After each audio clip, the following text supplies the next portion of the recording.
Bienvenido otra vez a la continuación del estudio de Apocalipsis que estamos haciendo. Este estudio vamos nosotros entonces a terminar el Apocalipsis, el capítulo 6, ah, para poder entonces entrar al capítulo 7. Espero que se pueda terminar el capítulo 6 hoy, creo que sí se va a hacer. Vamos a tener una oración primero antes de empezar, como siempre hacemos, para poder pedir la bendición de Dios. Gracias a Dios otra vez por este estudio, esta continuación que estamos haciendo. Te pido que estés conmigo, especialmente en esta última parte de Apocalipsis 6 que hoy vamos a tocar. Te pido que también estés con esos que están oyendo este estudio en YouTube y que nos puedas iluminar las mentes y nos puedas enseñar cuál histórico son las profecías que tú nos has hecho, que tú nos has dicho. Te damos gracias por todo lo que tú nos has dado hasta el día de hoy y lo que tú nos das en el futuro. Bendícenos en el nombre de Jesús. Amén. Entonces, como estaba mencionando, voy aquí a preparar. Nosotros estábamos estudiando en el Apocalipsis capítulo 6 y nos quedamos en la última parte, que tiene que ver con el desvanecimiento del rollo. Aquí estamos en Apocalipsis 6 otra vez. Sea un recordatorio rápido para poder entrar, recordando que al Cordero se le dio un rollo, que es un libro, pero era un rollo porque este tiempo no había libros, eran enrollados, y tenía 7 sellos. Y no era que tenía 7 sellos por afuera, porque lo que se está leyendo no es el sello en sí, sino es el libro, las páginas que se estaban abriendo. Entonces, al abrir el primer sello, se podía leer algo. Entonces se abría el segundo sello, se leía otra vez el tercer sello y así. También recordemos que nosotros regresamos otra vez al principio, porque esto es una continuación de la visión que Juan empieza en Apocalipsis capítulo 4 al 5, y es una continuación, ¿verdad? Porque en el capítulo 5 se le da este libro al Cordero, como vemos aquí en el versículo 6, capítulo 6, versículo 1, y entonces el Cordero empieza a abrir los sellos para poder leer lo que está en el libro o en el rollo. Y cuando él abrió el primero, ¿verdad? Vimos que es el patrón de los primeros 4 sellos. Ve un caballo y su color, ve a una persona que monta y también, bueno, más o menos así, y una descripción de lo que lo monta que tenía que ver con el tiempo ese. También hablamos que las cartas a la iglesia, que la fundación para mí por lo menos personalmente, una fundación buena que tenía que ver con la condición de la iglesia de Dios que estaba sucediendo durante las diferentes eras o etapas de la historia de la iglesia, en cual nosotros estamos ahora en el fin o en la última iglesia. Y aquí empezamos otra vez y ahora nosotros vemos, ¿verdad? Otra vemos otra perspectiva de la misma historia. Entonces, cuando vemos aquí que abre el primer sello, vemos el caballo blanco y el que lo montaba tenía un arco, le fue dado una corona, salió venciendo para vencer. Y vimos que esto también nos regresa para atrás después del tiempo de Jesús y tocamos todas estas cosas ya que no lo voy a tocar, ya se tocó, pero ir por arribita. Y vemos que regresamos al libro de Hechos. Como el Evangelio, el caballo representa el Evangelio, una forma de recordar, el caballo representa la condición del Evangelio y el que lo monta, pudiéramos decir que son los que están ministrando este Evangelio. ¿Okay? No necesariamente la iglesia eh, remanente o la iglesia de Dios, sino lo que están manejando el Evangelio en sí, porque estamos mirando lo que sucedió en la historia. El remanente siempre ha sido un grupito pequeño y no ha tenido, tú sabes, no es como que tiene mucha, ¿cómo se diría? Fuerza para, no tiene mucha presencia, por decir, en lo que tiene que ver con el mundo. Por eso es un remanente. El caballo blanco representaba el evangelio puro, porque el color blanco es pureza, luz, ¿verdad? Y el que lo montaba, ¿verdad? Era fuerte, le fue una corona, salió venciendo para vencer. Y el evangelio vimos que llegó a los gentiles y empezó a convertir a muchos gentiles y estaba venciendo, eh, dice, contra Satanás y trayendo muchos gentiles a la salvación. Después el segundo sello se abrió Vemos que el color del caballo, ¿verdad? Que representa la condición del Evangelio. Aquí dice caballo Bermejo, y el que está montado le fue dado poder de quitar de la tierra paz, que le matase a nosotros y se le dio una gran espada. Vemos que entonces lo conectamos, la primera caballo, el primer sello está conectado con la primera iglesia, el segundo sello está conectado con la segunda iglesia, y en la segunda iglesia nosotros sabemos que hubo una persecución de los cristianos eh, por Roma pagana, estaban siendo perseguidos porque la cristianidad no era popular, y yo creo que también los judíos también estaban, tú sabes, poniendo su poca cosa ahí para que los cristianos fueran perseguidos. Hasta la muerte hubo tremenda persecución. Leímos de los 10 días de tribulación, que son 10 años, porque 10 días de tribulación no hay ni razón por qué mencionarlo en la Biblia, especialmente cuando nosotros vemos que hubo otras persecuciones de mucho más tiempo de 10 días. Vimos en el estudio anterior que días simboliza años, porque es día por año, proféticamente hablando, día por año. El caballo era pérmejo o rojo, que es así como un color de sangre, por decir. Sabemos que había persecución, y vimos que lo montara le fue dado poder de quitar a la tierra de paz y que se matase unos a otros. Y vimos que durante ese tiempo no había paz, los cristianos se tenían que esconder y había persecución contra los cristianos. Um, Versículo 5. Cuando abrió el tercer sello, ¿verdad? Vimos un caballo negro. Ahora el evangelio primero empezó como un caballo blanco, empezó puro. Ahora vemos aquí el negro, significa que no es un evangelio puro, es lo opuesto, no es puro.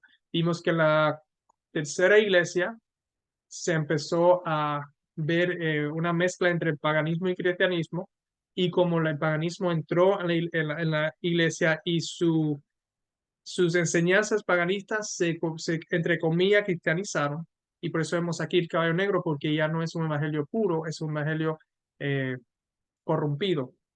No sé cuál sería la otra palabra para usar, pero un evangelio corrompido.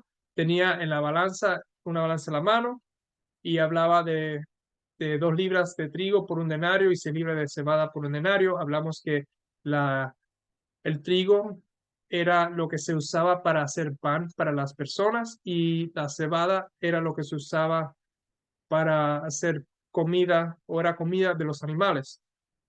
Y como el caballo era negro o el evangelio estaba corrompido, ah, nosotros vemos y también esto estaba empezando aquí durante la era oscura, vemos que o esto o lo otro era, tú sabes, qué es lo que la gente iba a comer más cuando tienen hambre de la palabra, ¿verdad? Van a coger lo que más pueden coger. Entonces estaban, por el mismo denario, debe coger lo bueno y coger un poquito, por el mismo denario cogían más, pero estaban cogiendo más de lo malo, del evangelio erróneo. Y después hablamos que no dañes el aceite ni el vino, y esto tenía que ver, tú sabes, lo conectamos con el Espíritu Santo y otras cosas. Versículo 7. Cuando abrió el cuarto sello, se vio un caballo amarillo. Otra vez el caballo amarillo representa otra vez con la misma idea del Evangelio. El Evangelio estaba amarillo, en otras partes, por lo menos en el inglés, dice pálido, ¿verdad? Y cuando una persona está pálida, ¿verdad? ¿Qué es lo que pasa? ¿Qué es lo que se dice? Esa persona le falta ¿qué? Le falta sangre. Cuando uno está amarillo, está enfermizo. Si queremos usar la palabra amarillo, estamos enfermizos, ¿verdad? Y también podemos decir, como dije, a mí me gusta más la versión inglés que dice pálido, porque tiene más fácil de recordar y conectar. Le faltaba sangre, le faltaba vida al Evangelio. El Evangelio le faltaba vida. Y si le faltaba vida, vemos aquí que quien lo montaba tenía por nombre muerte, y el Hades le seguía. Y recuerde, estamos hablando aquí lo espiritual, ¿verdad? El Evangelio se le perdió toda la sangre, se le perdió toda la vida. Y la muerte era que estaba montando. Y muchas gentes durante el tiempo de la era oscura, que esto se conecta con la cuarta iglesia, con Jezabel, que leímos, que le enseñaba a otros a adorar ídolos, comer cosas sacrificadas a ídolos, etcétera. Trajeron estos dioses falsos o este dios falso en la iglesia, Ah, y cuál era el Dios en que todos creían, o no quiero decir todos, el que la mayoría de las personas que eran cristianos creían. Si Jezabel, regresando al capítulo 2 de Apocalipsis y lo que tiene que ver con la historia, como hemos cubrido, Jezabel en la historia, en creo que eran los libros de Reyes, trajo al pueblo de Israel, trajo sus ídolos paganos, ¿verdad? Sus dioses paganos, sus dioses falsos, cual el pueblo de Israel adoró, cambió a Jehová, el Dios verdadero de ellos, el que los salvó de Egipto, el que los sacó, el que estuvo con ellos todo el tiempo, y lo cambiaron por un Dios falso de Jezabel, que hasta el profeta Elías tuvo que venir y hizo una tremenda escena, y al final de la escena dijo, escoger a quién servir, o si no a Baal, o si no a Jehová, ¿verdad? La misma cosa tenemos aquí. Tenemos a Jezabel, donde Jezabel trajo este Dios falso que la iglesia aceptó, ¿verdad? No es remanente, pero sino la iglesia en general.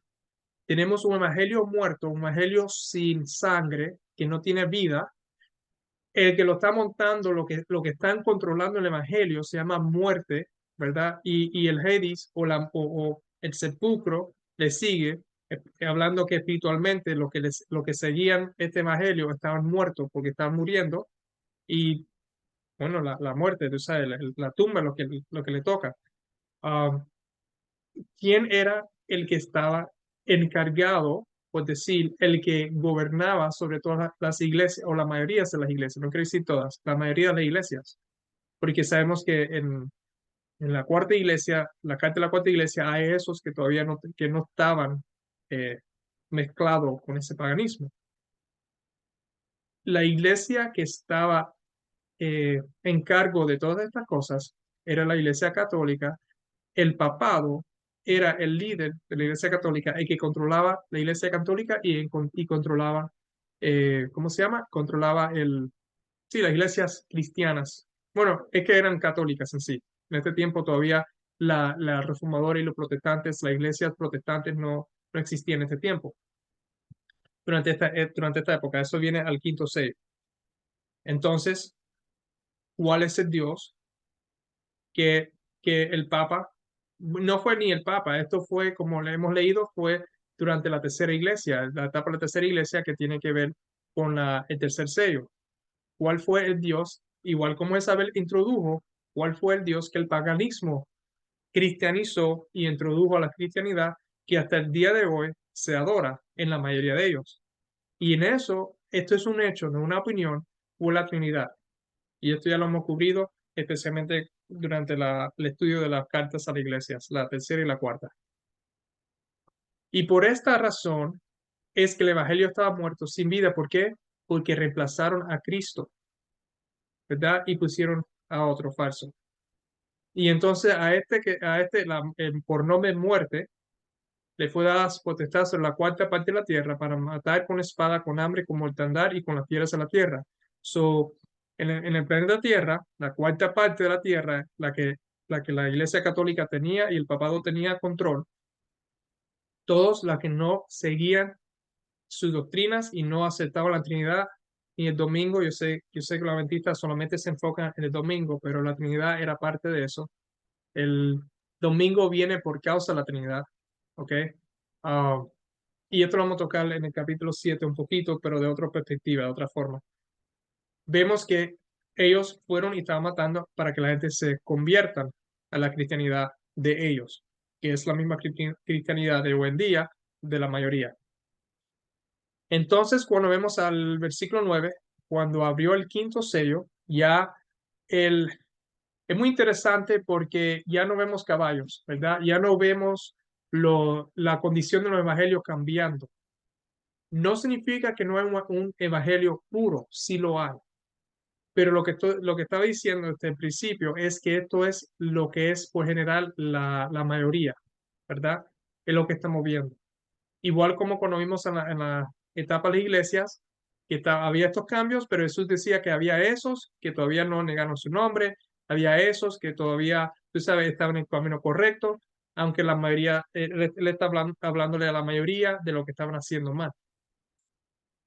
El quinto sello se abre, no se ve un caballo, significa que la doctrina por general del Evangelio hoy en día todavía está corrompida y está muerta de Cristo, de la sangre de Cristo, por la razón que todavía la mayoría del mundo cristiano cree en la misma y está en la misma condición del Evangelio con el mismo que lo monta en el que vemos en el cuarto sello. So, en el quinto sello se vio bajo el altar las almas de los que habían sido muertos. Estos son los mártires, estos son lo que el cuarto, el caballo amarillo y el que estaba montando el caballo amarillo estaba haciendo, matándolos por la fe que ellos tenían, que era la fe correcta. Espero que era la fe correcta, eso espero yo. Y estaban siendo muertos, dice aquí, por causa de la palabra de Dios y por el testimonio que tenían. So, ahí está la evidencia. Era por causa de la palabra de Dios y por el testimonio que tenían, que va en contra de lo de lo que el sistema papal estaba enseñando en ese día y enseñó hoy en día. Y ellos clamaban en gran voz diciendo, ¿hasta cuándo, Señor santo y verdadero, nos juzgas y vengas nuestra sangre de los que moran en la tierra? Y se le dieron vestiduras blancas y dijeron que descansen todavía un poco de tiempo hasta que completara el número. Y esto lo vemos con las iglesias en la quinta iglesia. Ahora, nosotros terminamos en el sexto sello, no lo cumplimos todos y vamos a terminar hoy en día en el sexto sello. Quise darle un resumen yo sé que cuando yo enfoco en una cierta sección, yo hablo mucho y repito mucho y espero con esto pueda ir más rápido y tener un poquito de recordatorio y resumir un poquito. eh, para, sí, para resumir y ponerlo juntos. So, cuando el versículo 12 se abrió el sexto sello, y vimos que hay un gran terremoto y el sol se puso negro como tela de silicio y la luna se volvió toda como sangre. Ok, so aquí donamos entonces a continuar. So después de este tiempo, vamos a ir a Mateo 24, porque eso que Mateo 24 tiene que ver con eso. En Mateo 24, Mateo 24, Jesús no habla, se le hace, como muchos conocen, se le hacen la pregunta sobre el templo y sobre lo que va a suceder en el fin, tú sabes, en el fin del tiempo, las señales, etcétera. No quiero tocar tanto, entrar en todas las cosas de Mateo 24, pero vamos a tratar de entrar en lo que tiene que ver con esto. Por ejemplo, versículo 21 nos dice, porque habrá entonces gran tribulación, cual no la había desde el principio del mundo hasta ahora, ni la habrá. Y si aquellos días no fuesen acortados, nadie sería salvo, mas por causa de los escogidos, aquellos días serán acortados. Creo que esto ya lo hemos tocado, pero prácticamente esto está hablando de la gran tribulación que estaba sucediendo durante el tiempo del tercer sello, ¿verdad? Cuando vemos que, aquí está el cuarto, el tercer sello que se empieza, bueno, el cuarto sello, el cuarto sello, no el tercer sello, porque el tercer sello todavía estábamos manejando el evangelio y corrompiendo el evangelio. El cuarto sello, cuando ya está completamente corrompido, vemos que hay una tribulación para matar con espada, con hambre, con mortandad y con las fieras tierra. Esta era una tribulación contra los cristianos verdaderos que nosotros vimos en la cuarta iglesia. En la quinta iglesia nosotros vemos, igual como el quinto sello, ¿verdad? Los reformadores. Vemos eso en la quinta iglesia, y por ellos reformar, vemos aquí en el quinto sello lo que sucede con ellos. Muchos de ellos mueren por causa de la palabra de Dios y por el testimonio que ellos tienen. Tiene que ver con eso, lo estamos conectando. Esto tiene que ver con esa gran tribulación. Se le dieron vestiduras blancas, como dice ahí. Donde dice aquí en verde, en versículo 10, no juzgas y vengas nuestra sangre, lo que mora en la tierra. Ellos murieron, la sangre ellos fueron derramada. Entonces, continuando en Mateo 24,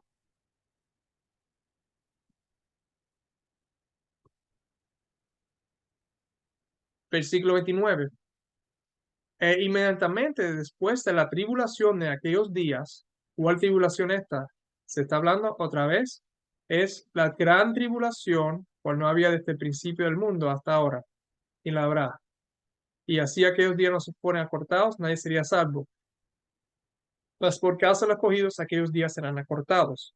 Y vemos aquí en el quinto sello, donde ellos están clamando por la sangre, ¿verdad? Entonces, aquí Jesús le dice, espera un ratico más, pero, o sea, hasta que se terminen los números, pero no te preocupes, aquí está tu vestidura blanca, dejándote saber que tú eres salvo, etcétera. So, Mateo 24, después de todo esto, versículo 29, el sol se oscurecerá, la luna no dará su resplandor, y las estrellas caerán del cielo, y las potencias de los cielos serán conmovidas. Después del versículo 30 dice, entonces aparecerá después de todas estas señales la señal del Hijo del Hombre en el cielo, y entonces lamentarán todas las tribus de la tierra y verán el Hijo del Hombre. Vamos a marcar esto porque esto va a tener que ver con la segunda parte del sexto sello. Ponemos Apocalipsis 4, 6 de nuevo. Vemos el sexto sello. Miré cuando abrió el sexto sello, y aquí hubo un gran terremoto, y el sol se puso negro como tela de silicio, y la luna se volvió toda como sangre, y las tres estrellas del cielo cayeron sobre la tierra, como la higuera deja caer sus higos cuando es sacudida por un fuerte viento. ¿Cuándo es que toma lugar estas señales que vemos en el cielo? Jesús nos dice en Mateo 24, después de la tribulación sucederá esto. Lo único que falta aquí es el gran terremoto que Juan le añade. Pero estas cosas terminan después de la gran tribulación. Vamos a ver después, no creo que lo hemos cubrido, pero ya creo que muchos ya saben, pero de todas formas, vamos a ver después que esto tiene que ver después de los 1260 años, de cual nosotros ya tocamos en Daniel 8, si no estoy equivocado. Sí, Daniel 8. Eso tiene que ver después de los 1260 años, después de 1798. No, 1798 es cuando cae, cuando el papado es quitado de poder. Esto tiene que ver con ese punto. Recuerda, las tribulaciones de aquellos días eh, son cortadas.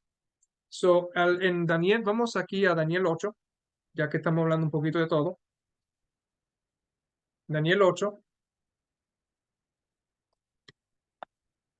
Y como dije, si estoy yendo muy rápido, para algunos que no conocen estas cosas, me dan saber y hago un video es un poco más enfocado en lo que estamos tocando aquí.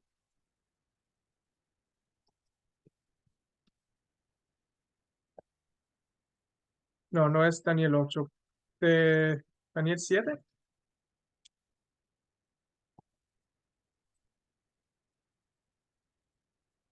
¿Dónde es que están los 1260 días en Daniel? Cerca de Daniel 11.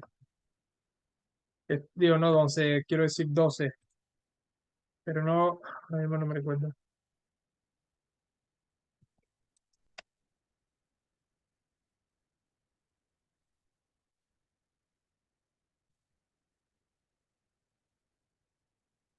O eso en Apocalipsis, los 1000. Yo creo que eso está en Apocalipsis. Bueno, cuando lleguemos ahí, cuando lo encuentre o lleguemos en Apocalipsis, creo que están los 1260 días. Es más, sí, eso está en Apocalipsis 13.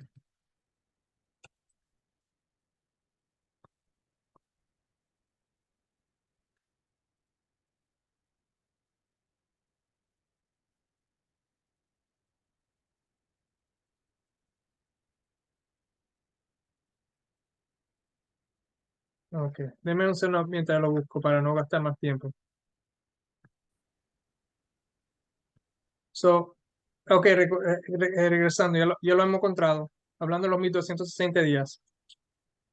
Hablando de la gran tribulación, de aquellos días, dice Jesús que iban a ser cortadas. La tribulación, pero no significa, pero la parte del papado lo que la Iglesia Católica iba a ser por 1260 días hasta que el papado es quitado. Nosotros vemos aquí en Apocalipsis, lo vamos a tocar cuando lleguemos, en Apocalipsis capítulo 11, vemos, vamos a empezar el primer versículo. Entonces a Juan se le da una caña semejante a una vara de medir y se me dijo, levántate y mide el templo de Dios y el altar y a lo que adoran en él. Se recuerda, esto es todo simbólico, esto no es un templo verdadero, sino un templo para ver, para medir a todos los que están ahí adorando. Pero el patio, ¿verdad? Esto estás en vemos aquí dice el patio que está fuera del templo, déjalo aparte. Lo que están midiendo en sí es, recordando el santuario, otra vez, esto tiene que ver con el santuario, el tema del santuario. Nos dice, nos dice que el templo de Dios, el lugar santo, santísimo, esa parte, y el altar que está en, lo que está adorando en él, adentro, ¿verdad? Mídelo. Pero el patio que está fuera del templo, déjalo aparte. ¿Por qué? Porque ¿dónde es que está Jesús en este tiempo que estamos en la historia? No hoy en día, pero en el tiempo que estamos en la historia, primero él estaba, antes de 1844, él estaba, ¿dónde?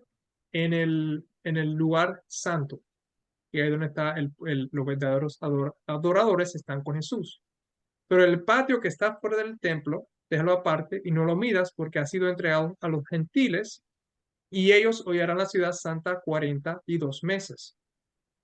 Por 42 meses, que viene siendo, recuerdan, cada mes en el calendario judío son 30 días, 42 por 30 son 1260 días, que proféticamente son 1260 años. Están los que no son de Dios afuera, ¿verdad? En el patio, pretendiendo que son el pueblo de Dios, pero no lo son los gentiles. También recordar aquí que cuando se habla de judío, ya no se está hablando de judío literal o gentil literal. Todas las personas que han aceptado a Cristo y son del pueblo de Dios son considerados simbólicamente judíos y todos los que no son gentiles. El papado, en ese el día también de hoy, pero en ese tiempo que estamos hablando aquí en Apocalipsis 11, que tiene que estar con todo su pueblo, aunque ellos se llaman cristianos, ellos se creen que son cristianos, no estaban adentro del templo, estaban afuera. Y ellos odiarán la ciudad santa 42 meses. 42 meses. Versículo 3. Y daré a mis dos testigos que profeticen por 1260 días, ¿verdad? Que son los 42 meses, vestidos de silicio. Vamos a entrar más en esto cuando lleguemos al capítulo 11, pero aquí, versículo 4 dice estos testigos son los dos olivos y los dos candeleros. Vamos a entrar más profundo después, pero prácticamente está hablando que es la escritura, el Antiguo y el Nuevo Testamento. Cuando lleguemos aquí el capítulo 11, si no lo es, que creo que sí lo es, yo hago cualquier corrección. Pero como leímos nosotros aquí en Apocalipsis, lo que murieron durante el quinto sello murieron por causa de la palabra de Dios y por el testimonio que ellos tenían. La palabra de Dios es la escritura y el testimonio que ellos están dando en la escritura. Por eso es que nos dice en Apocalipsis 11, los dos testigos profetizarán por 1260 días vestidos de silicio. Silicio es como, me gustaría ver la parte del inglés, pero prácticamente estaban en negro, estaban cubridos, no, el evangelio estaba siendo dado, o la escritura estaba siendo proclamada en escondida, no estaba a la luz completa. Cuando lleguemos ahí, otra vez lo tocamos un poco más. Y esto fue por los 1260 días. Cuando termina los 1260 días, cuando termina la gran tribulación, que no habla Jesús, ¿verdad? Que son los 1260 días. Ahora, eso es el tiempo que se le dio. Ahora, lo que es la tribulación de los santos se corta un poco, pero todavía los 1260 días quedan ahí. Cuando se corta lo que es la gran tribulación contra los santos, vemos estas señales, que son las mismas señales que vemos aquí en el sexto sello, reconectando lo que dice la pregunta, ¿cuándo es que el sexto sello empieza? Y empieza cuando ya termina la parte, la persecución, la tribulación en sí de los santos. No necesariamente cuando el papado es quitado de poder, sino la tribulación de los santos. Y vemos que hubo un gran terremoto, el cielo se puso negro, como te lo de silicio y como vimos en Mateo 24. Ahora, estos, estas señales que vemos aquí son eventos actuales que sucedieron en el, ¿cómo se llama? En la historia verdadera. Y sucedió después de la tribulación esa grande, que como estaba mencionando. Ahora tengo aquí porque no soy muy bueno, vamos a decir, para esta parte, eh, tengo un PowerPoint que se lo voy a poner a ustedes. Eso es lo que están viendo en la pantalla. Vamos a poner. Y vemos aquí que dice que hubo un gran terremoto. Y antes de eso, quiero enseñarles, por ejemplo, por arribita, páginas en la internet que podemos encontrarlo. So, los 1260 días y días que habló Apocalipsis en capítulo 11 o los 42 meses, que es la misma cosa, eso terminó en 1798. Estos eventos que vamos a ver ahora, el gran terremoto y todos estos otros eventos, como dije, fue un poquito antes de 1798 porque Jesús dijo que él iba a cortar ese tiempo. Por ejemplo, el primero que vimos en Apocalipsis tiene que ver, esto está en inglés, lo voy a poner ahora cosa en español, tiene que ver con el terremoto de Lisbon en 1755. Y esto es en la Enciclopedia Británica. Se lo estoy enseñando para que vea que estos son eventos que sucedieron en la historia, verdaderamente. Aquí en Wikipedia tenemos sobre el día oscuro, porque habla del sol, ¿verdad? Habla del día oscuro que sucedió en mayo 19, 1780, ¿verdad? Y aquí habla un poco más sobre eso. También leímos en esta página Historic Ipswich, ¿verdad? Se habla otra vez del día oscuro, 1019, 1780, cuando el sol se oscureció. Tenemos otro aquí. Oh, yo creo que tengo la misma página dos veces. Tenemos aquí otra vez del BBC, ¿verdad? Es un artículo 18 de mayo de 2012, hablando, hablando sobre ese mismo evento, como vemos aquí, en mayo 19, 1780. Estos son eventos que sucedieron, ¿verdad? Que, que, que Dios nos dio a nosotros por saber desde el tiempo de Juan que iban a suceder y al final de esos 1260 días. Aquí creo que tenemos, las estrellas que cayeron, ¿verdad? En 1833, noviembre 13, 1833. ¿Ok? Ah, esto es de una página del gobierno, se llama Library of Congress, la Biblioteca del Congreso de los Estados Unidos. Ahí tenemos un artículo de septiembre 2, 2020, hablando sobre esto que sucedió en 1833. Y vemos que todo esto está en el mismo orden en cual Jesús y la Biblia, Jesús y el Apocalipsis, Mateo 24 y en Apocalipsis capítulo 6 nos está mencionando. Y esto, el Leonid, creo que, esto es también sobre las estrellas que estaban cayendo, ¿verdad? Que no habla sobre estas cosas que sucedió también. Pero vamos entonces, aquí un poco la historia. Ok, esto fue, dice aquí, noviembre 12 al 13 a 1833. Esto fue todo, si no estoy equivocado, fue todo antes de 1844, si no estoy equivocado. Vamos a ver un poco sobre esto. Ahora, lo que le voy a presentar, esto está siendo traducido del libro de Uriah Smith, cual nosotros estamos usando como fundación para este estudio. Lo traduje al español porque él está mucho mejor escrito que lo que yo pudiera presentarles a ustedes. O sea, por eso lo vamos a hacer de esta forma.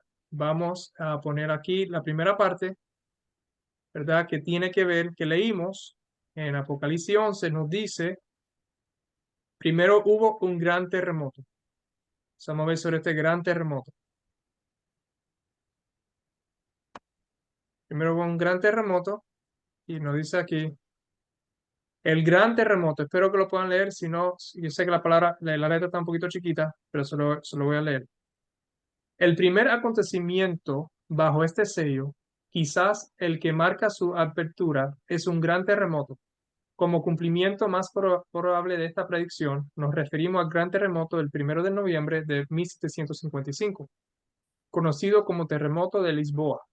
De este terremoto, Sears, en sus Maravillas del Mundo, páginas 50, 58, 381, nos dice: el gran terremoto del 1 de noviembre de 1755 se extendió sobre una extensión de al menos 4 millones de millas cuadradas. Sus efectos se extendieron incluso a las aguas en muchos lugares, donde los choques no fueron perceptibles. Invadió la mayor parte de Europa, África y América, pero su extrema violencia surgió en la parte sureste del primero. En África, este terremoto se sintió casi con tanta intensidad como en Europa. Gran parte de Argel quedó destruida. Muchas casas fueron derribadas en Fez y Mequinez, y multitudes quedaron enterradas bajo las ruinas. Se observaron efectos similares en Marruecos. Sus efectos se sintieron también en Tánger, en Tetuán y en Funchal, en las islas de Madeira. Es probable que toda África fuera sacudida. Al norte se extendía hasta Noruega y Suecia. Alemania, Holanda, Francia, Gran Bretaña e Irlanda estaban más o menos agitadas por la misma gran conmoción de los elementos. Lisboa, Portugal, antes del terremoto de 1755, contaba con 150.000 habitantes. Baretti dice que 90.000 personas se perdieron en ese día fatal. En la página 200, la misma hora, leemos nuevamente: el terror del pueblo era indescriptible. Nadie lloró. Estaba más allá de las lágrimas. Corrían de aquí para allá, delirando de horror y de asombro, golpeándose la cara y el pecho, gritando: ¡Misericordia! El mundo está en el fin. Las madres se olvidaban de sus hijos y corrían cargadas de imágenes crucificadas. Desafortunadamente, muchos corrieron a las iglesias en busca de protección, pero en vano fue expuesto el sacramento. En vano las pobres criaturas abrazaron los altares. Imágenes, sacerdotes y personas fueron sepultadas en una reunión común. La Enciclopedia Americana, quiero hacer un comentario sobre eso. Es muy interesante este terremoto. ¿Cuánto espacio tomó o se alargó en el mundo? Y la parte que acabo de leer, antes de continuar, como muchas personas se fueron a estas iglesias católicas, porque ahí es donde están todas estas imágenes, etcétera. Y las iglesias cayeron sobre ellos, como que era un juicio de Dios, tú sabes, en cierto punto, y los destruyeron a ellos. Continuando leyendo, la Enciclopedia Americana afirma que este terremoto se extendió también a Groenlandia, y de sus efectos sobre la ciudad de Lisboa dice además: la ciudad entonces tenía unos 150.000 habitantes.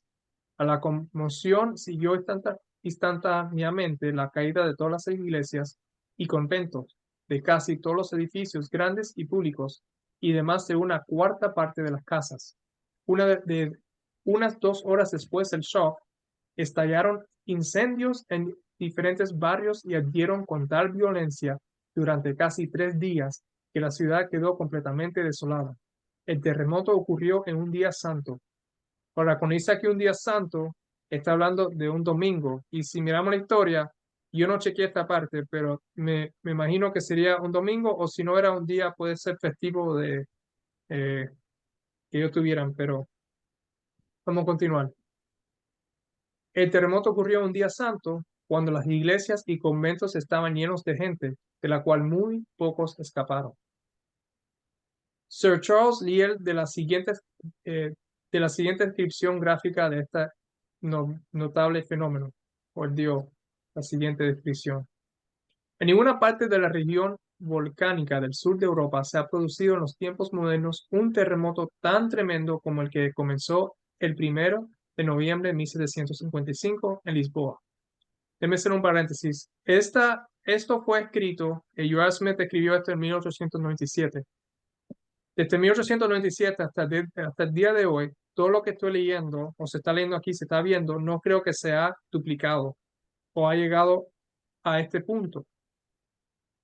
Y lo digo porque nosotros, con este estudio, otra vez, Gerard Smith lo escribió en 1897, con esta información, y vemos que la palabra de Dios, lo que Dios dijo que iba a suceder, no hay cambio en ella. Ha habido muchos años, 800, 900, ha habido como casi 300 años, por decir, casi 300 años donde podía haber una cosa peor que esta, y no lo ha visto, no lo ha habido. Es el punto que quiero hacer. Continuando dice, se oyó un trueno bajo tierra, e inmediatamente después una violenta conmoción derribó la mayor parte de aquella ciudad. En el transcurso de unos 6 minutos murieron 60.000 personas. El mal primero se retiró y dejó seca la barra. Luego rodó hacia adentro, elevándose 15 metros por encima de su nivel normal. Las montañas de Arrábida, Estrella, Julio, Marvan y Sintra, siendo algunas de las más grandes de Portugal, fueron sacudidas, impetuosamente, por así decirlo, desde sus mismos cimientos, y algunos de ellos se abrieron en sus cimas, las cuales se partieron y desgarraron de manera maravillosa, siendo arrojadas enormes masas de ellos a los valles subyacentes. Se relata que de estas montañas salieron llamas, que se suponen que eran eléctricas. También se dice que fumaban, pero es posible que vastas nubes de polvo hayan dado lugar a esta apariencia. La circunstancia más extraordinaria que ocurrió en Lisboa durante la catástrofe fue el hundimiento del nuevo muelle, construido enteramente del mármol, con un gasto inmenso. Una gran multitud de personas se había reunido allí por motivos de seguridad, como un lugar donde pudieran estar fuera del alcance de las ruinas que caían. Pero de repente el muelle se hundió con toda la gente en él, y ni un solo de los cadáveres salió a la superficie. Un gran número de embarcaciones y pequeñas embarcaciones ancladas cerca de él, todas llenas de gente, fueron tragadas como por un remolino. Ningún fragmento de estos restos volvió a salir a la superficie, y en muchos relatos se afirma que el agua en el lugar donde se encontraba el muelle era insondable, pero Whitehurst dice que determinó que eran 100 brazas. En este caso debemos suponer que cierta zona se hundió en un hueco subterráneo, lo que causaría una falla en los estratos a una profundidad de 600 pies, o podemos inferir, como algunos han hecho, la desaparición total de las sustancias absorbidas, que un abismo se abría y se volvía a cerrar.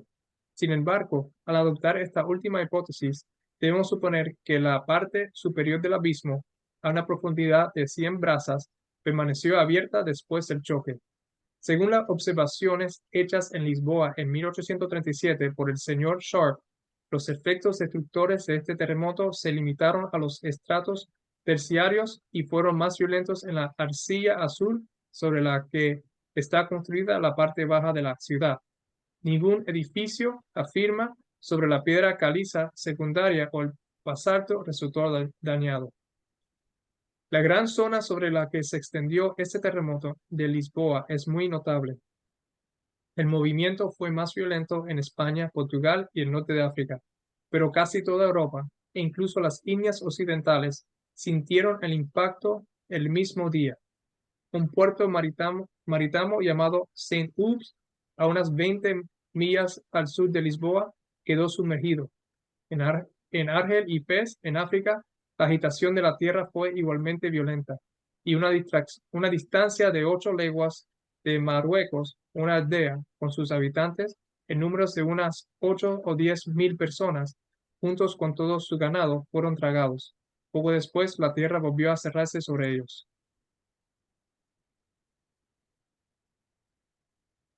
Right. Y esta es la última parte del terremoto. El impacto se sintió en el mar, en la cubierta de un barco al oeste de Lisboa, y produjo la misma sensación que en tierra firme.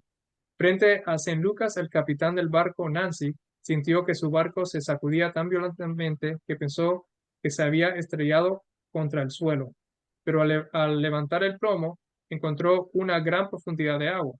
El capitán Clark, de Dania, en la longitud 36 de grado 24 norte, entre las 9 y las 10 de la mañana, hizo sacudir y tensar su barco como si hubiera chocado contra una roca. Otro barco a 40 leguas al oeste de San Vicente sufrió una conmoción tan violenta que los hombres fueron arrojados a 1 pie y medio perpendicularmente hacia arriba de la cubierta. En Antigua y Barbados, como también en Noruega, Suecia, Alemania, Holanda, Córcega, Suiza e Italia, se sintieron temblores y ligeras oscilaciones del suelo. Las agitaciones de los lagos, ríos y manantiales en Gran Bretaña fue notable. En Loch Lomond, en Escocia, por ejemplo, el agua, sin la menor causa aparente, subió hasta sus orillas y luego descendió por debajo de su nivel habitual. La mayor altura perpendicular de este oleaje fue de 2 pies y 4 pulgadas. Se dice que el movimiento de este terremoto fue ondulatorio y que viajó a razón de 20 millas por minuto.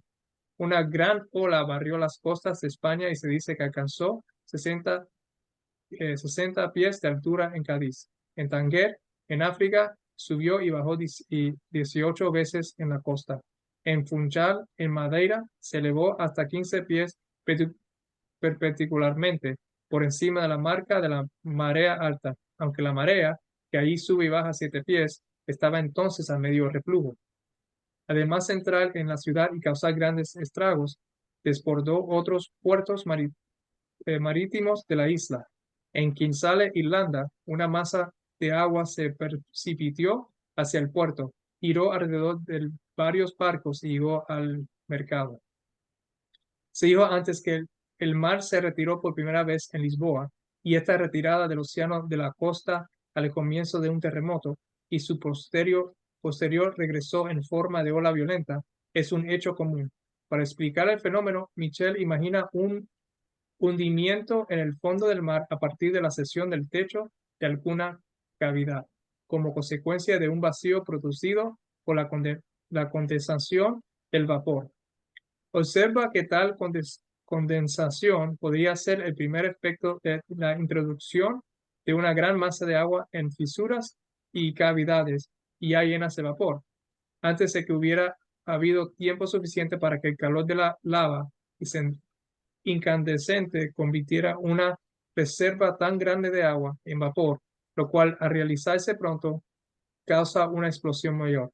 Esto está en la Biblioteca de Literatura Selecto, volumen 7, páginas 162-163.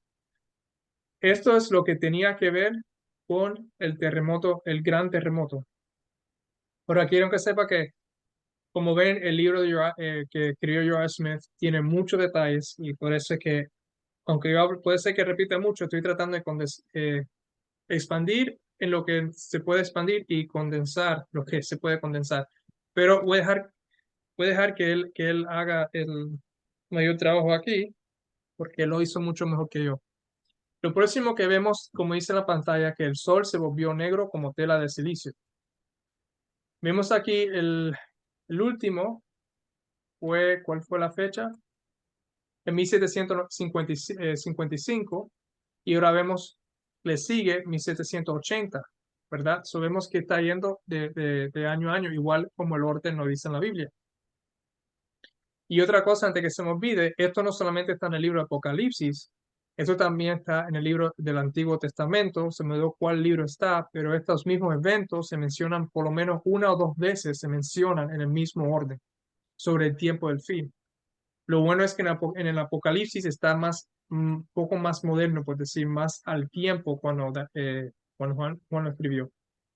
So, hablando del el sol, que se volvió negro como tela de silicio, nos dice: el día oscuro de América del Norte fue uno de esos maravillosos fenómenos de la naturaleza que siempre se leerán con interés, pero que la filosofía no puede explicar. Eso fue escrito por Herschel. En el mes de mayo de 1780 hubo un día terriblemente oscuro en Nueva Inglaterra, cuando todos los rostros parecieron oscurecerse y la gente se llenó de miedo. Había gran angustia en la aldea donde vivía Edward Lee. Los corazones de los hombres desfallecían por miedo de que el día del juicio estuviera cerca, y todos los vecinos se congregaron alrededor del santo, quien, Pasó las horas sombrías orando febrilmente por la afligida multitud. Esto está en Tratado número 379, Sociedad Americana de Tratados, Vida de Edward Lee. En la siguiente cita, en muchas casas se encendieron velas. Los pájaros callaron y desaparecieron. Las aves se retiraron a dormir. La opinión general era que el día del juicio estaba cerca. Esto es el presidente Dwight en 7 colecciones históricas. Ok, estamos viendo del América del Norte, Nueva Inglaterra, sí, eso es todo, que es los Estados Unidos.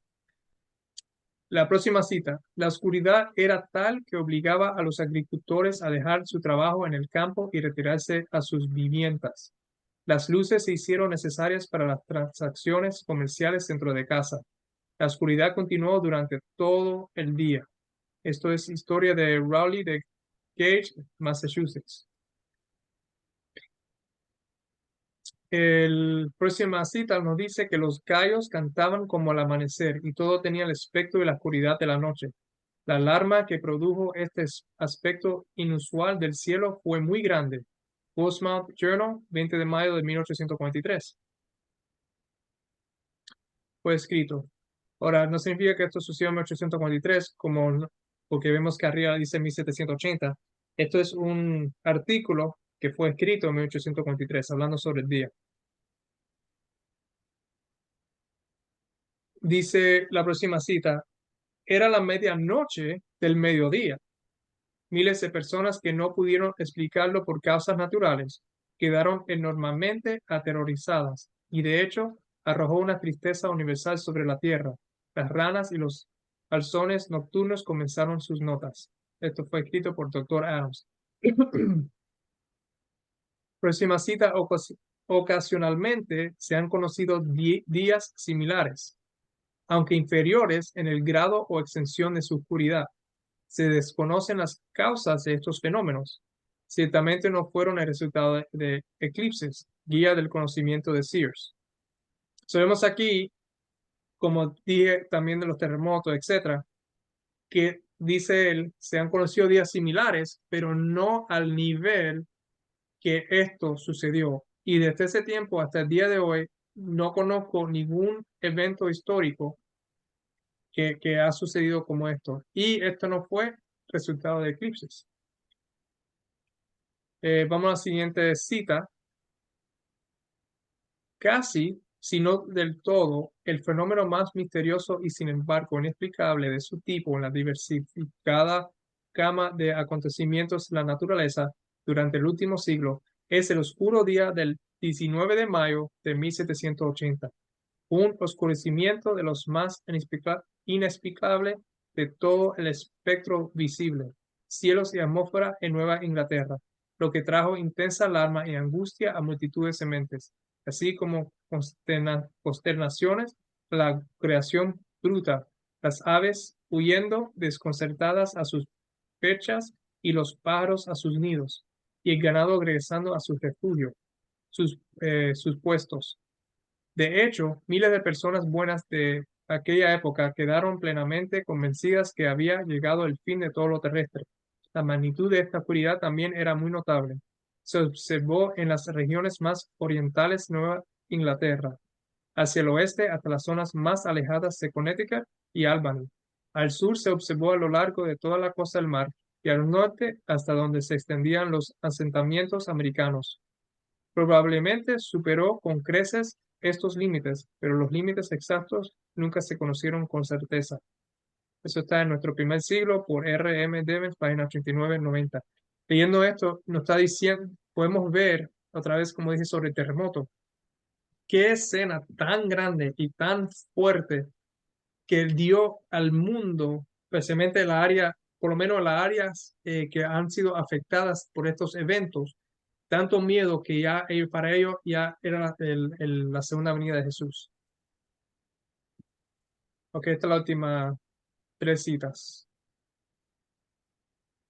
El siguiente día oscuro más notable comparado, vimos hablando sobre eso y ahora aquí Uriah Smith porque me gusta él como escritor porque él no esconde cosas, él te trae todo lo que puede traer. Y aquí él va a hacer una comparación de este evento a de uno que sucedió un poquito antes, que en 1762. Esto es Joe Smith aquí escribiendo.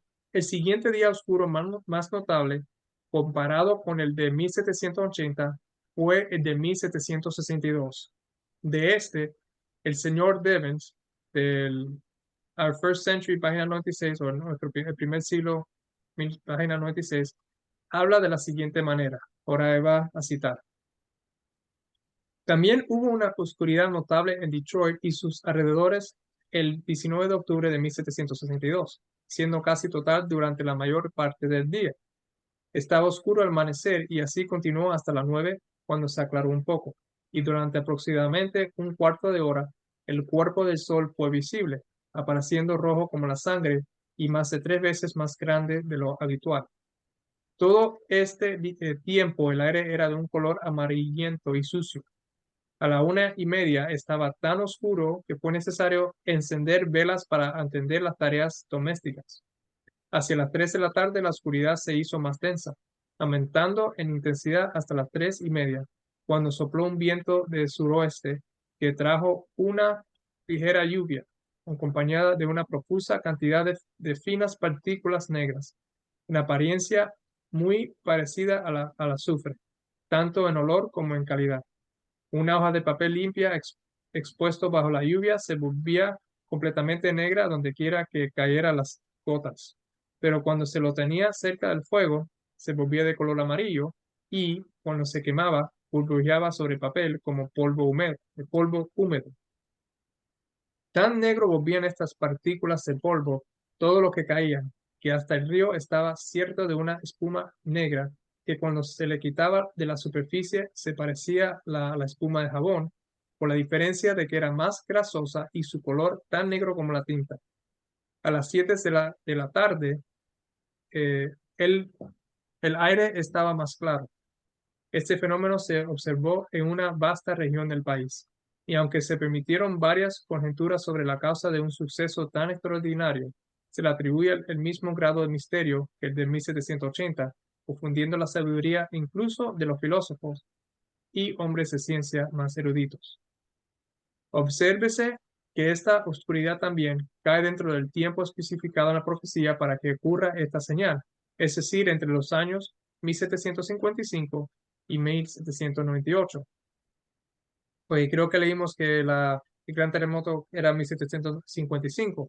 So cae ahí en la historia. Ahora, para mí, el primer evento de esta parte del sol, poniéndose oscuro, para mí yo creo que lo primero que habló parecía que era mucho más que esta segunda, pero de todas formas, como hace Joe Smith, él no esconde, por eso me gusta tanto como autor, y trae otras cosas y la presenta. La luna se volvió toda como sangre. La oscuridad de la noche siguiente, el 19 de mayo de 1780, fue tan antinatural como lo había sido la del día. La noche siguiente, la oscuridad de la noche siguiente fue probablemente la más densa que jamás se haya observado desde que el decreto del Todopoderoso dio a luz a la luz, dio a luz a la luz. No pude evitar concebir en ese momento que si todos los cuerpos luminosos del universo hubieran estado envueltos en una oscuridad impenetrable o hubieran desaparecido, la oscuridad no podría haber sido más completa. Una hoja de papel blanco sostenida a pocos centímetros de los ojos era tan invisible como el terciopelo más negro. Esto fue escrito por el señor Tenney de Exeter, creo que es New Hampshire, citado por el señor Gage a la Sociedad Histórica. El doctor Adams, que fue ya citado, escribió acerca de la noche siguiente al día oscuro. Casi todos los que salían por la noche se perdían en el camino a casa. La oscuridad era tan poco común durante la noche como lo era durante el día, ya que la luna estaba llena el día anterior. Esta afirmación sobre la fase de la luna prueba la imposibilidad de un eclipse del sol en ese momento.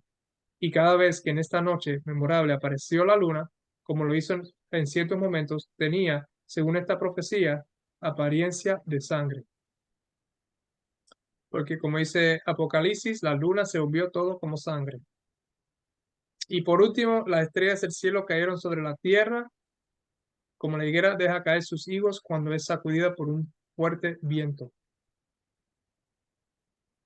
Sobre esto se cita: se sabe que en los tiempos modernos se han producido extensas y magníficas lluvias de estrellas fugaces en varios lugares, pero el más universal y maravilloso que jamás se haya registrado es el del 13 de noviembre de 1833, cuando todo el firmamento sobre todos los Estados Unidos estuvo entonces durante horas en ardiente conmoción. Ningún fenómeno celeste ha ocurrido jamás en este país, desde su primer asentamiento, que fue contemplado con tan intensa admiración por una clase de la comunidad, o con tanto amor y alarma por otra. Durante las 3 horas que duró su duración, se creía que el día del juicio solo estaba esperando el amanecer. Esto está escrito en nuestro primer siglo, página 329. Continúa la cita. De repente me despertaron los gritos más angustiosos que jamás hayan llegado a mis oídos. Se podían escuchar gritos de horror y gritos de piedad de la mayoría de los negros de las 3 plantaciones, que ascendían en total a unos 600 o 800. Mientras escuchaba con atención y sin aliento la causa, escuché una voz débil cerca de la puerta que llamaba mi nombre. Me levanté y, tomando mi espada, me puse a la puerta. En ese momento oí la misma voz que todavía me suplicaba que me levantara y decía: Dios mío, el mundo está en llamas. Entonces abrí la puerta y es difícil decir que me excitó más, si lo espantoso la escena o los gritos angustiosos de los negros. Más de 100 yacían postrados en el suelo, algunos mudos y otros lanzados y otros lanzando los géminos más amargos, pero con las manos en alto, implorando a Dios que salvara al mundo y a ellos. La escena era verdaderamente espantosa, porque nunca cayó una lluvia mucho más espesa que los meteores que cayeron hacia la tierra. Este, oeste, norte y sur era lo mismo. En una palabra, todo el cielo parecía estar en movimiento. Esto está en página 330.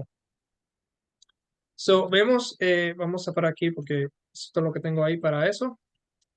Vemos regresando a la Biblia, que estos eventos grandísimos, que yo mismo no podría presentar, ah, también así, eh, bueno, así también así, son eventos que sucedieron después, como nos dice Jesús en Mateo 24, después de la tribulación de aquellos días. Igual como dice aquí, es lo que Juan escribe para nosotros, que Dios le mandó para que nos escribiera. Continuando el versículo 14. Y el cielo se vaneció como un pergamino que se enrolla, y todo monte y toda isla se removió de su lugar.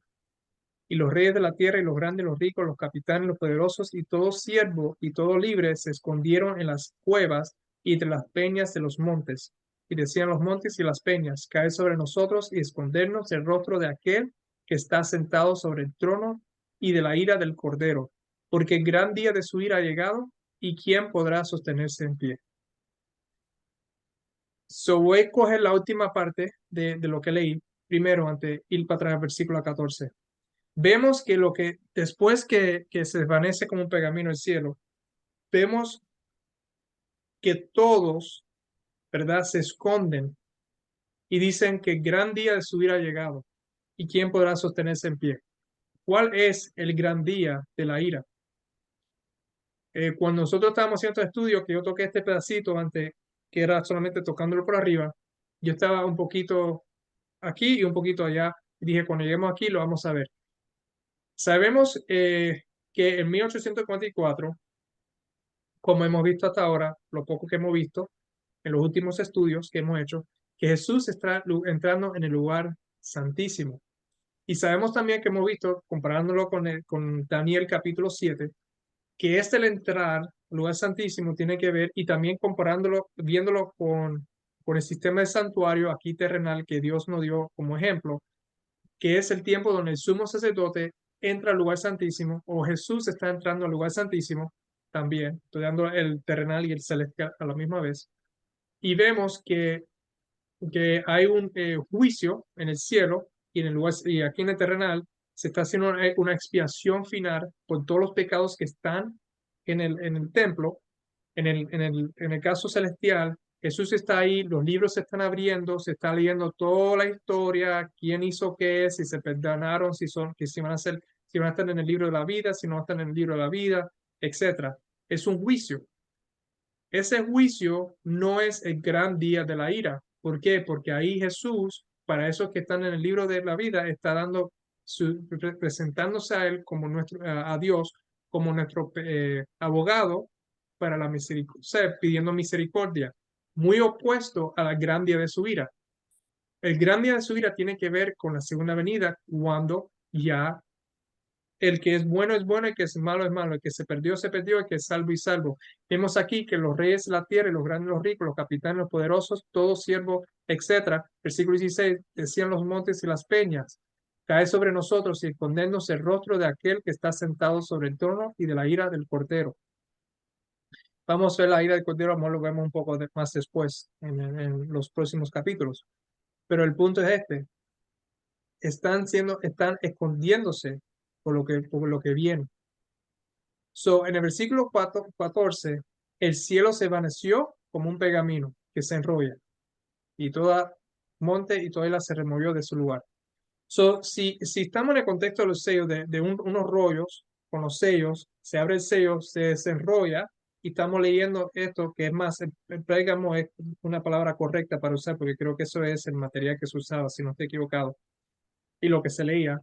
Y estamos desarrollando, y estamos leyendo, desarrollando, leyendo. Llegamos al sexto, se terminó estos eventos, y ahora el versículo 14 dice, se desvaneció como un pergamino se enrolla. Y vemos, y queda un séptimo sello, ¿verdad? Hay un pedazo que falta. Y ese pedazo que falta, que va a ser en el próximo estudio, es el capítulo 7. En el capítulo 7, vamos al capítulo 7, y después para esto regresamos, vamos a hacerlo aquí. Después regresamos al capítulo 6 de nuevo para ya terminar este estudio. Vemos, denme un segundo aquí para ver esto, aquí para poder terminar esto bien. El capítulo 7, al próximo, dice, después de esto, vi a 4 ángeles en pie sobre los 4 ángulos de la tierra, que tenían los 4 vientos de la tierra, etc. Y vamos aquí aquí en verde, donde estamos antes del versículo 4, la última parte del versículo 3, dice aquí, hasta que hayamos sellado en sus frentes a los siervos de nuestro Dios. No estoy entrando mucho en esto porque esto lo vamos a hacer en el próximo estudio. El punto es que entre el versículo 13, ¿verdad? Que vemos todas estas señales que han sucedido, y el versículo 14, donde se vaneció como un pergamino que se enrolla, significa que no hay más que leer. Todo lo que iba a suceder terminó sucediendo. Y sabemos nosotros que estamos que unos 200, 300 años después de los últimos eventos, todavía estamos aquí. Significa que estamos entre el versículo 13 y versículo 14. Entre 13 y el 14, el Apocalipsis 7, ahora viene y entra, y ahora Juan nos va a decir lo que está sucediendo durante ese periodo. Quiero ver el capítulo 8. Y después en el capítulo 8, antes las trompetas, entonces vemos cuando abrió el séptimo sello, se hizo silencio en el cielo como por media hora. ¿Ok? Y después continúa, vi los 7 ángeles que estaban en pie, y esto va a ser una presentación completa que tengo con PowerPoint. Vamos a entrar a todo eso. Pero vemos que en el sexto sello no hay más nada que leer, se encierra, no hay más nada que leer, y viene la ira. Y en el séptimo sello, para terminar aquí el séptimo sello en esta presentación, se hizo silencio en el cielo como por media hora. Este sello, lo que estamos viendo, ya no hay más nada aquí en la tierra para saber. Estamos viendo ahora el cielo y hay silencio. Y lo más seguro, la razón por la que hay silencio es porque Jesús y sus ángeles están viniendo aquí a la tierra para venir a recogernos. ¿Por qué? Porque ¿qué acaba de llegar? El gran día, versículo 17, el gran día de su ira ha llegado.